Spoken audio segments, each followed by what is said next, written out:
আমি অবশেষে চলে আসছি নোয়াখালী হাতিয়াতে আমার বাড়িতে। আপনারা হয়তো দেখেন আমি সবগুলো ভিডিও চট্টগ্রাম করি। আসলে চট্টগ্রাম শুধু স্থানীয় মানুষদেরকে আমি সহযোগিতা করি এমনটা না। চট্টগ্রাম বিভিন্ন জেলার মানুষ থাকে, সেখানে আমাদের হাতিয়ার মানুষও থাকে, নোয়াখালীর মানুষও থাকে, কুমিল্লার মানুষও থাকে, ঢাকার মানুষও থাকে, উত্তরবঙ্গের মানুষও থাকে। একবার আমি এক এক জেলার মানুষকে মূলত সহযোগিতা করি। আর আপনারা তো জানেন না, আমাকে কিন্তু বাংলাদেশের 64 জেলা থেকে মূলত ফলো করে আজ 1 কোটির উপরে ফলোয়ার করে দিয়েছে। শুধু আমাদের হাতিয়ার মানুষ আমাকে ফলো করে নাই। তাই আমি বাংলাদেশের 64 জেলার মানুষের পাশে দাঁড়াতে হবে। সবচেয়ে বড় কথা হলো আমরা সবাই মানুষ, সবাই সবার পাশে দাঁড়াইতে হবে। আর আমি এখন হাতিয়াতে আসছি আমার ফেসবুক পেজে 1 কোটি ফলোয়ার উপলক্ষে। আমি 1 কোটি ফলোয়ার উপলক্ষে বলছি হাতিয়াবাসীকে আমি একটা গরু কোরবানি করে সেই গরু গোস্ত যারা প্রতিবন্ধী অসহায় করে খাইতে পারে না তাদের মাঝে বিলিয়ে দিব, ইনশাল্লাহ সেটাই করব। আমি একটা পোস্ট দিছি 13 তারিখ সোমবারে নোয়াখালী হাতিয়া জাহাজমারা হাই স্কুলের মাঠে, সেখানে গরু জবাই হবে এবং সেখানে গরিব অসহায় মানুষের মাঝে আমি সেটা বিলিয়ে দিব।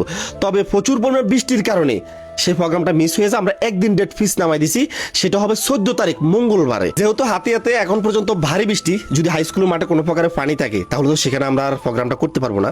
তাহলে আমরা প্রোগ্রাম কোথায় করব? জাহাজমারা বাস স্ট্যান্ড, একেবারে বাস স্ট্যান্ডের পাশে উঁচু একটা বাড়ির মাঠ আছে, সেখানে আমরা প্রোগ্রামটা করবো। আপনারা সেখানে যাইলে পাবেন। যারা আমার হাতিয়ার ভাই বোন আছেন, যারা আমার ভিডিও দেখেন, অবশ্যই আপনারা সরাসরি আসতে পারেন, রিয়াদ ভাইয়ের কাজগুলো সরাসরি দেখতে পারেন। 14 তারিখ মঙ্গলবার, আর এটা হবে সকালে, বিকেলে না। আপনারা অবশ্যই সকালে আসবেন।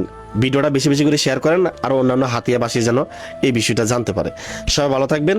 আসসালামু আলাইকুম।